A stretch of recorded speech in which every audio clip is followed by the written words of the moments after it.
देख रहे हैं प्राइम टीवी और मैं हूं आपके साथ मुस्कान अजमानी। तो हर हफ्ते हम हेल्थ मंत्र अपना खास कार्यक्रम लेके आते हैं ताकि हमारे सभी दर्शक अपनी हेल्थ को मेंटेन रख सके और जो मौजूदा वक्त में जो बीमारियां चल रही हैं उनसे किस तरीके से बचा जा सके इसके उपाय भी जानने की कोशिश करते हैं। तो इसी कड़ी में आज हमारे साथ स्टूडियो में मौजूद है MBBS MD medicine Abhishek Kumar sir. Prime TV पर आपका बहुत बहुत स्वागत है। Thank you. वैसे डॉक्टर्स की तो जिम्मेदारी होती है कि भगवान का दूसरा रूप होते हैं, अक्सर डॉक्टर्स को लेके ये कहा जाता है। और आप अपना परिचय पहले हमारे दर्शकों को खुद दीजिए, फिर हम उसके आगे बात करते हैं। जी, मैं हूं doctor Abhishek, MBBS MD medicine from BHU। मैं अभी प्रैक्टिस कर रहा हूं और ठीक है, देखिए अगर हम मौजूदा वक्त की बात करें तो इस वक्त डेंगू बहुत ज़्यादा लोगों में फैल रहा है, लोग बहुत परेशान हैं। तो इसके लक्षण क्या है जिससे लोग पहचान सके कि वो डेंगू से संक्रमित हैं? जो अभी पेशेंट एक्चुअली जो डेंगी फीवर या बोलते हैं ब्रेक बोन फीवर भी बोलते हैं इसको, जो इसके जो लक्षण होते हैं उसमें फीवर के साथ पेशेंट प्रेजेंट करेगा। पेशेंट को फीवर के साथ आएगा, उसके अलावा सर दर्द, जोड़ों में दर्द इसमें बहुत सिग्निफिकेंट होता है, काफ़ी होता है। मसल क्रैम्प्स हो सकते हैं, बॉडी एक हो सकता है। तो ये जो कॉमन सिम्टम्स हैं, जो सामान्य लक्षण, ये इन्हीं सिम्टम्स के साथ लक्षणों के साथ हमारे पास पेशेंट आता है। ठीक है, ये तो है लक्षण के बाद, लेकिन अगर हमें डेंगू से बचना है तो उसके लिए क्या प्रिकॉशन हम ले सकते हैं? प्रिकॉशंस के लिए एक्चुअली, क्योंकि जो डेंगी फीवर है ये मच्छरों से संक्रमित मच्छरों से होता है। तो हम लोग अगर मस्कीटो बाइट्स, इनसे मच्छर जो काटते हैं हमें, उससे बच सकते हैं, तो ये बेस्ट प्रिवेंशन होगा। और उसके बचने के लिए हमें क्या करना है कि फर्स्ट तो हमें कि क्योंकि ये जो रिटेंशन होता है, वाटर होता है रिटेंशन, उसी में इनके अंडे होते हैं। तो हमें वाटर रिटेंशन, ये पानी एक जगह एकत्रित नहीं होने देना है। दूसरा क्या है कि हमें मस्कीटो जो नेट्स होते हैं, मच्छरदानी जिसे बोलते हैं, उसे लगाना है, या रिपेलेंट्स यूज कर सकते हैं to prevent from mosquito bite से हमें बचने के लिए। देखिए अक्सर इंडियंस की आदत होती है कि वो डॉक्टर के पास जाने से पहले खुद के ट्रीटमेंट करते हैं, खुद की दवाइयाँ लेते हैं। लेकिन अगर डेंगू की बात करें तो एक स्टेज के बाद ये काफी घातक हो जाती है। तो जैसे तमाम कई बीमारियों में स्टेजेस होते हैं, क्या डेंगू में भी स्टेजेस होते हैं क्या? हाँ बिल्कुल। डेंगी फीवर जो है, इसको 7 डेज फीवर भी बोलते हैं। तो इसमें जो फेजेस होते हैं उसमें 3 फेजेस में होता है जी, 3 फेजेस में होता है। फर्स्ट जो फेज होता है वो उसको बोलते हैं फेब्राइल फेज, मतलब जिसमें फीवर आता है, प्रिडोमिनेंटली फीवर रहेगा, प्लस और सिम्टम्स रह सकते हैं, जैसे कि सर दर्द है, जोड़ों में दर्द है, बॉडी एक, ये इन सिम्टम्स के साथ आते हैं। तो ये इसमें क्या होता है, हाई ग्रेड फीवर आता है, जाड़ा लग के बुखार आ सकता है, लेकिन फीवर जो होता है काफ़ी हाई ग्रेड होता है, विद बॉडी एक जॉइंट्स पेन के साथ आएगा। दूसरा फेज जो होता है क्रिटिकल फेज बोलते हैं। क्रिटिकल फेज क्या होता है, जनरली जो फेब्राइल फेज होता है वो 2 to 7 डेज के लिए रह सकता है। जो नेक्स्ट फेज होता है क्रिटिकल फेज बोलते हैं, जनरली 4th डे से स्टार्ट होता है, 4th to 5th डे, जब फीवर जो है डिक्लाइन करना शुरू करता है, तो उस समय क्रिटिकल फेज स्टार्ट होता है। क्रिटिकल फेज में क्या होता है पेशेंट को कि उसी समय जो कॉम्प्लिकेशंस होते हैं, जिसको बोलते हैं वार्निंग साइंस, मतलब ये जो लक्षण है उसमें आपको सचेत रहना है। तो वो वार्निंग साइंस एक्चुअली होते हैं, अगर किसी पेशेंट को फीवर हुआ है, जॉइंट्स पेन है, उसके साथ उसको अगर पेशेंट को रिकरेंट वॉमिटिंग, मतलब लगातार उल्टियाँ हो रही हों, या फिर पेट में दर्द हो रहा हो, या क्या चकत्ते, कहीं पे शरीर पे चकत्ते आना शुरू हो जाए, रैशेस बोलते हैं जिसको, या फिर उसको सुस्तीपन ज़्यादा आ जाए उसको, और क्या हो सकता है उसका उल्टियाँ लगातार होना, तो ये क्या आते हैं, वार्निंग सिम्टम्स में आते हैं। इनको बोलते हैं, ये अगर लक्षण किसी पेशेंट में आ रहे हैं तो उसमें हमें अलर्ट रहना है। इन पेशेंट को एडमिशन की में भी ज़रूरत हो सकती है। और तीसरा जो फेज होता है उसको बोलते हैं रिकवरी फेज। वो जनरली जब ये क्रिटिकल फेज ओवर होता है, जनरली 7 to 8 डेज पे, तो उसके बाद रिकवरी फेज स्टार्ट होता है। ये सारे सिम्टम्स जो होते हैं जनरली ठीक होने शुरू हो जाते हैं और पेशेंट फिर बेटर फील करने लगता है। अब देखिए अमूमन अभी मैं लगातार जिक्र कर रही हूँ कि जो लोग हैं वो डॉक्टर्स के पास जाने से बहुत घबराते हैं। उन्हें लगता है खर्चा बहुत ज़्यादा आएगा अगर वो हॉस्पिटल मूव करेंगे, लेकिन एक टाइम के बाद, एक स्टेज के बाद इंसान को हॉस्पिटल जाना ही पड़ता है। तो अगर इन तीनों स्टेजेस के बाद मरीज कैसे समझेगा कि उसको अब इस स्टेज पर एडमिट होने की ज़रूरत है, या उनके जो परिजन हैं वो कैसे समझेंगे? बिल्कुल, ये जानना बहुत ज़रूरी है, क्योंकि किसी भी पेशेंट को अगर फीवर या फिर जो सिम्टम्स बताएं उसके आधार पे उनको सिम्टम्स आते हैं तो वो पैनिक हो जाते हैं। अगर उन्होंने डेंगी रिपोर्टिंग कराई, डेंगू रिपोर्टिंग कराई तो वो क्या होता है, पैनिक होना शुरू हो जाते हैं। तो उसमें लेकिन सारे पेशेंट को एडमिशन की ज़रूरत नहीं होती है। तो जिनमें भी जो फीवर है प्लस जॉइंट्स पेन है, उसमें डेंगू अगर पॉजिटिव आया है तो उसमें क्या होते हैं, कुछ सिलेक्टेड ग्रुप्स होते हैं। जैसे कि अगर इन्फेंट्स मतलब बच्चे जो 1 साल से कम हैं, या फिर एल्डरली पर जो हमारे बुजुर्ग लोग हैं, उसके अलावा प्रेगनेंसी अगर किसी पेशेंट को, या फिर किसी पेशेंट को क्रोनिक इलनेस है, कोई सीकेडी का पेशेंट है, लिवर डिजीज़ का पेशेंट है, ये सब क्या होते हैं, रिस्क ग्रुप होते हैं। तो इन सब पेशेंट को अगर इवन डेंगू सामान्य डेंगू भी है तो इनको कंसल्ट करना चाहिए, इवन ऑब्जर्वेशन में रहना चाहिए। बाकी जो पेशेंट हैं, अगर किसी पेशेंट को डेंगू फीवर डायग्नोस हो गया, उसके बाद वार्निंग सिम्टम्स आ रहे हैं, अबडोमिनल मतलब पेट में दर्द हो रहा है, उल्टियाँ हो रही हैं, जी मिचला रहा है, या फिर क्या हो रहा है, उसको चकत्ते शरीर पे आना शुरू हो जा रहे हैं, चक्कर आता है चलने में, तो या फिर सुस्तीपन छा रहा है उसको, हाँ, तो ये सब अगर सिम्टम किसी मरीज को आ रहे हैं और वो डेंगू पॉजिटिव, तो इन पेशेंट को, मरीजों को एडमिशन की ज़रूरत होती है, उनको क्लोज मॉनिटरिंग की ज़रूरत है। अच्छा, कई बीमारी ऐसी होती है जो अपना असर दिखाने में कुछ टाइम लेती हैं, लेकिन अगर हम डेंगू की बात करें तो उसमें तुरंत फ्रीक्वेंटली बहुत प्लेटलेट्स डाउन होती हैं। तो इतनी फ्रीक्वेंटली प्लेटलेट्स अगर किसी की डाउन हो रही है तो उसके लिए बचाव वो कैसे करे? जनरली जो प्लेटलेट डाउन होना शुरू होती हैं वो generally 4th to 5th day platelet decrease होना, कम होना शुरू हो जाता है। लेकिन ये सारे पेशेंट में नहीं होता है। जो 60% पेशेंट होते हैं, जनरली 60-70%, उसमें जनरली क्या होता है, एसिम्प्टोमेटिक बहुत mild form of dengue fever होता है। तो उन सब पेशेंट में प्लेटलेट अगर कम भी होता तो उस लेवल का नहीं होता कि ये वार्निंग सिम्टम्स के साथ आए या रैशेस उसको अपीयर है, तो उनमें प्लेटलेट ट्रांसफ्यूजन की या एडमिशन की ज़रूरत नहीं होती। लेकिन अगर किसी पेशेंट को ब्लीडिंग स्टार्ट हो जाए, जैसे गम से मसूड़ों से खून आना, नाक से खून आना, या चकत्ते पड़ना, या फिर उसका प्लेटलेट 20,000 से कम हो जाए, जनरली जो कट ऑफ वैल्यू बोलते हैं हम लोग 20,000 बोलते हैं, उतना ज़रूरी होता है एंडोथेलियल फंक्शन के लिए। तो अगर उससे कम हो रहा है तो हमें उसमें प्लेटलेट ट्रांसफ्यूजन की ज़रूरत पड़ती है। अदरवाइज़ अगर मोर देन 30,000 है तो उसमें हम लोग जस्ट मॉनिटरिंग करते हैं, उसमें प्लेटलेट ट्रांसफ्यूजन की ज़रूरत नहीं पड़ती। लेकिन उसमें भी कुछ एक्सेप्शंस हैं। अगर पेशेंट को मोर देन 30,000 भी, लेकिन अगर ब्लीडिंग हो रहा है किसी पेशेंट को, जैसे कि गम ब्लीडिंग है, नोज से ब्लीडिंग हो रहा है, तो उन पेशेंट को डिपेंड करता है उस समय क्लिनिकल सिनेरियो क्या है, पेशेंट का क्या स्टेटस है, उसके अकॉर्डिंग हम लोग डिसाइड करते हैं। ठीक है, देखिए अभिषेक जी, जब डेंगू की बात आती है तो अक्सर ये कहते हुए लोगों से सुना गया है कि रात के टाइम पे डेंगू कम होता है। इस बात में कितनी सच्चाई है? इवनिंग टाइम पे जनरली बोलते हैं, क्योंकि जो मस्कीटो से मच्छर होता है, एडीज़ होता है, तो उसकी जो इवनिंग टाइम पे उसका एक्टिविटी ज़्यादा होता है, तो उस समय हालांकि ये डॉक्यूमेंटेड बहुत नहीं है कि उस समय एक्टिविटी ज़्यादा होता है, वाइट उस समय ज़्यादा होता है, तो बहुत एथिकल मतलब बहुत इस पर कोई डॉक्यूमेंटेशन नहीं है इस पर। ठीक है, देखिए अब तो डेंगू के केसेस आने भी शुरू हो गए होंगे, जाहिर सी बात है आपके पास भी बहुत केसेस आए होंगे। तो डेंगू के लिए क्या कोई वैक्सीन अभी तक हमारे देश में डेवलप नहीं हो पाई है? क्योंकि हर साल इस मौसम में डेंगू से कई लोगों की मौतें भी होती हैं। जी जी बिल्कुल। तो क्या कोई वैक्सीन आ नहीं पाई है, या फिर अभी लोगों को उसके बारे में पता नहीं है? डेंगू की वैक्सीन के लिए एक्चुअली जो डेंगू फीवर होता है, डेंगू फीवर जिसको बोलते हैं, उसमें क्या होता है, जो 4 जनरली जो होते हैं 4 टाइप के होते हैं, डेंगू 1, 2, 3 और 4। डेंगू वैक्सीन उसमें ज़्यादा इफेक्टिव है। मान लो किसी पेशेंट को आज किसी को डेंगू फीवर हुआ और वो डे 1 से हुआ, मतलब डेंगू फीवर 1 से हुआ, तो वो क्या करता है कि 1 से तो इम्यूनिटी प्रोवाइड कराता है, इवन कभी कभी लाइफ लॉन्ग भी इम्यूनिटी हो सकती है। लेकिन जो अदर स्ट्रेन्स हैं डेंगू 2, 3, 4, उनसे इम्यूनिटी जनरली तो बहुत शॉर्ट लिव्ड होती है, 2 मंथ 3 मंथ, तो उसमें ये प्रोटेक्शन नहीं देता है। और जो सीवियरिटी देखी गई है डेंगू फीवर में, जनरली क्या होता है कि जो अदर स्ट्रेन फर्स्ट स्ट्रेन से हुआ, दूसरी बार अदर स्ट्रेन से अगर इन्फेक्शन होता है तो उसमें सीवियरिटी ज़्यादा होती है। तो उन सब में वैक्सीन का काफ़ी रोल है। तो ये जो वैक्सीन अभी इंडिया में लॉन्च नहीं हुई, डेवलपिंग स्टेज में है, फेज 2-3 ट्रायल्स में है, अभी वैक्सीन अभी इंडिया में नहीं लग रहा है पेशेंट्स को अभी। ठीक है, देखिए एज टू एज जो ट्रीटमेंट है वो बहुत वेरी करता है। तो क्या बच्चों के लिए डेंगू का ट्रीटमेंट कुछ अलग सा होता है क्या?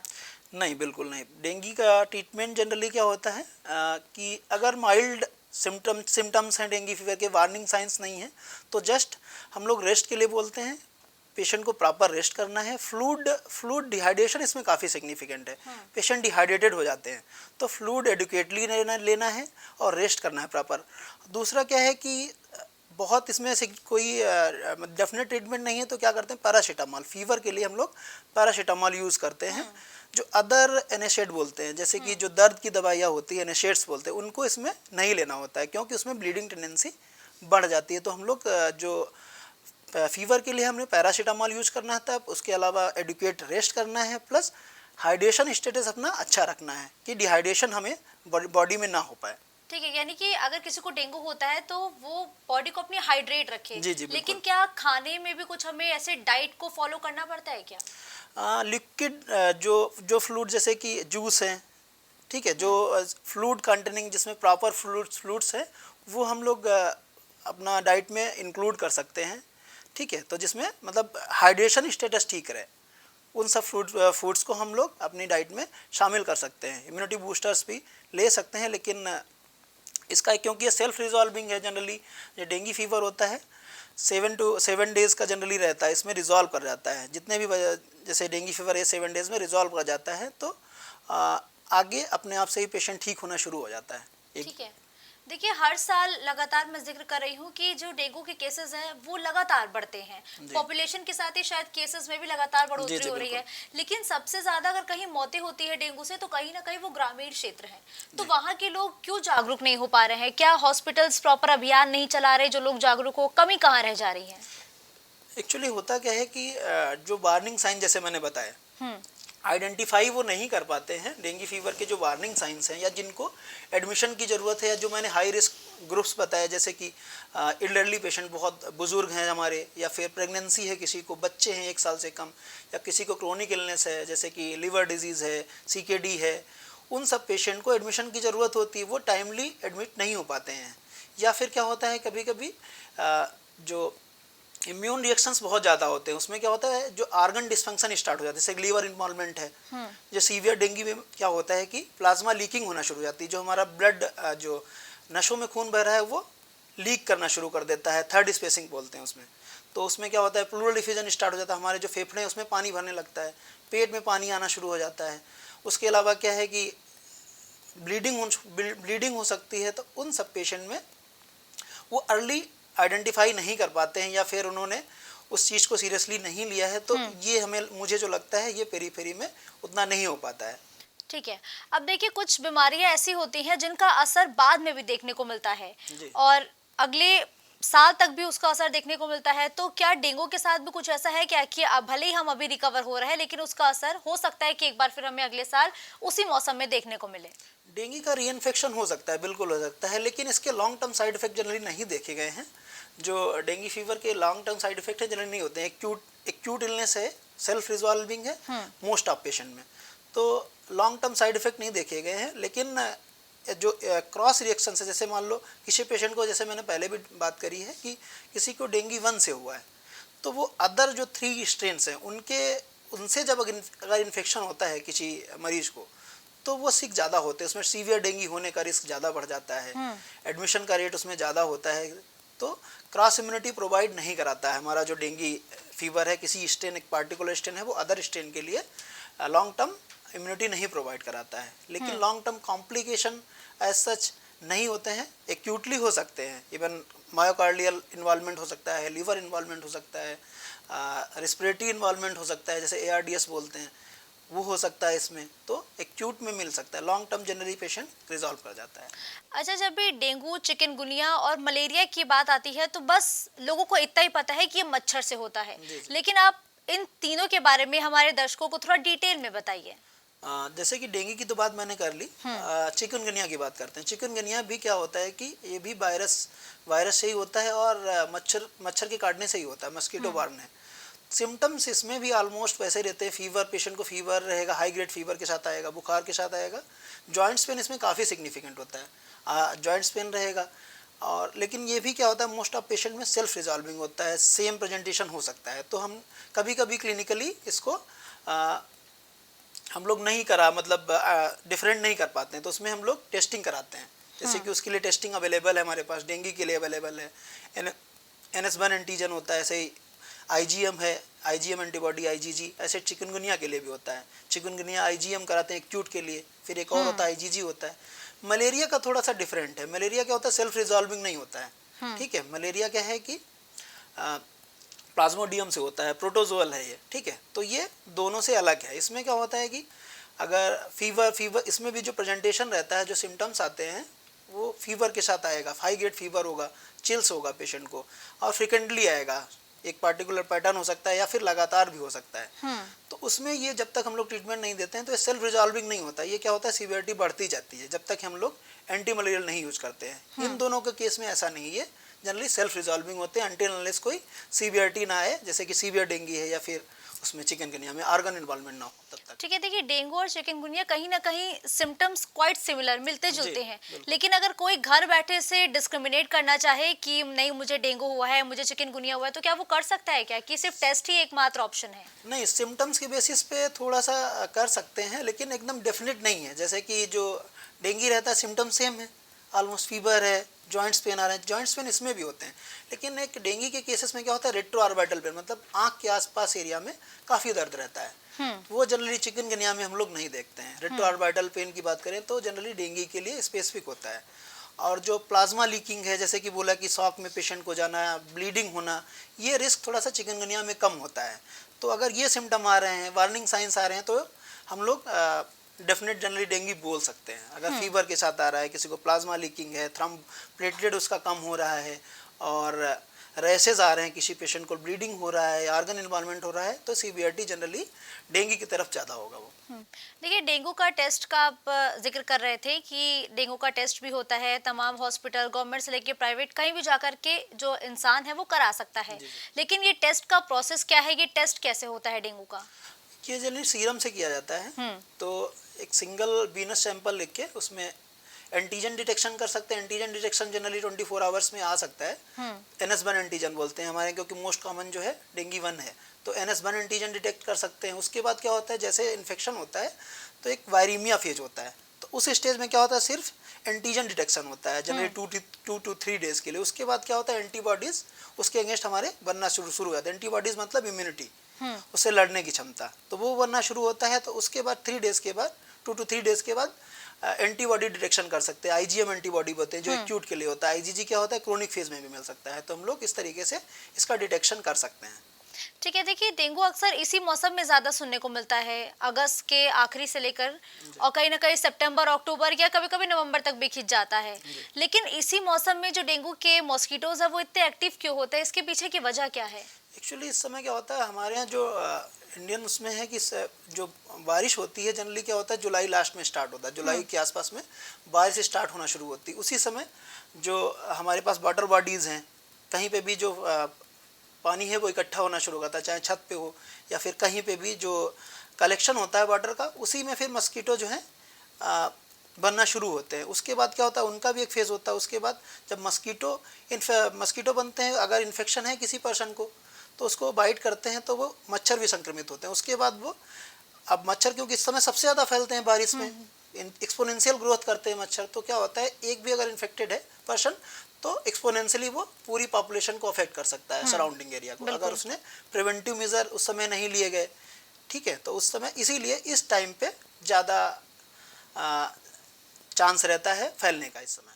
ठीक है अभिषेक जी, प्राइम टीवी के माध्यम से आप हमारे दर्शकों से क्या अपील करेंगे कि वो इस बीमारी से कैसे बचे, खुद तो बचे ही और दूसरों को कैसे बचाएं? अगर क्या इस समय, जैसे इस समय क्या है, बारिश के मौसम में संक्रमित रोग ज़्यादा फैलते हैं, चाहे वो किसी भी, चाहे डेंगू हो, मलेरिया है, तो ये संक्रमित रोग इस समय ज़्यादा फैलने का रिस्क रहता है, क्योंकि वाटर बॉडीज़ के थ्रू इन्फेक्शन फैलता है। हमें तो सबसे पहले क्या करना है कि आसपास में पानी जो इकट्ठा हो रहा है उसको नहीं इकट्ठे होने देना है। दूसरा क्या है कि हमें प्रॉपर जो मस्कीटो नेट्स हैं, मच्छरदानी या फिर जो रिपेलेंट्स होते हैं उसको बॉडी पे यूज कर सकते हैं, जिससे कि हमें मच्छर ना काटें। दूसरा क्या है, संक्रमित अगर पर्सन है उससे, उसको क्या कर सकते हैं, उसको नेट अगर कोई पर्सन हमारे फैमिली में इन्फेक्ट हुआ है तो उसको मस्कीटो नेट के लिए बोल सकते हैं कि बाकी मेंबर हमारे इन्फेक्ट ना हो। ठीक है, तो देखिए ये थे हमारे साथ अभिषेक कुमार। धन्यवाद अभिषेक जी हमारे साथ जुड़ते हुए तमाम जानकारी हमारे दर्शकों तक पहुंचाने के लिए। तो देखिए डेंगू से हम किस तरीके से बच सकते हैं, डेंगू से बचने के उपाय क्या हैं, और अगर आपको लगता है कि डेंगू के सिम्टम लगातार बढ़ते जा रहे हैं तो आप बिना देर किए डॉक्टर्स के पास जाए। और तमाम ऐसी जानकारी लगातार डॉक्टर अभिषेक कुमार हमारे साथ साझा कर रहे थे, जिससे हमारे दर्शक जागरूक हो सकें। तो अगले हफ्ते हम फिर एक बार किसी और डॉक्टर के साथ लौटेंगे जो कि हमारे दर्शकों को अपडेट दे सके और साथ ही बीमारियों से कैसे बचे जाए इसके बारे में जानकारी साझा करें। तो खबरों का सिलसिला यूं ही जारी रहेगा। देश दुनिया की तमाम बड़ी खबरों के लिए आप देखते रहिए प्राइम टीवी।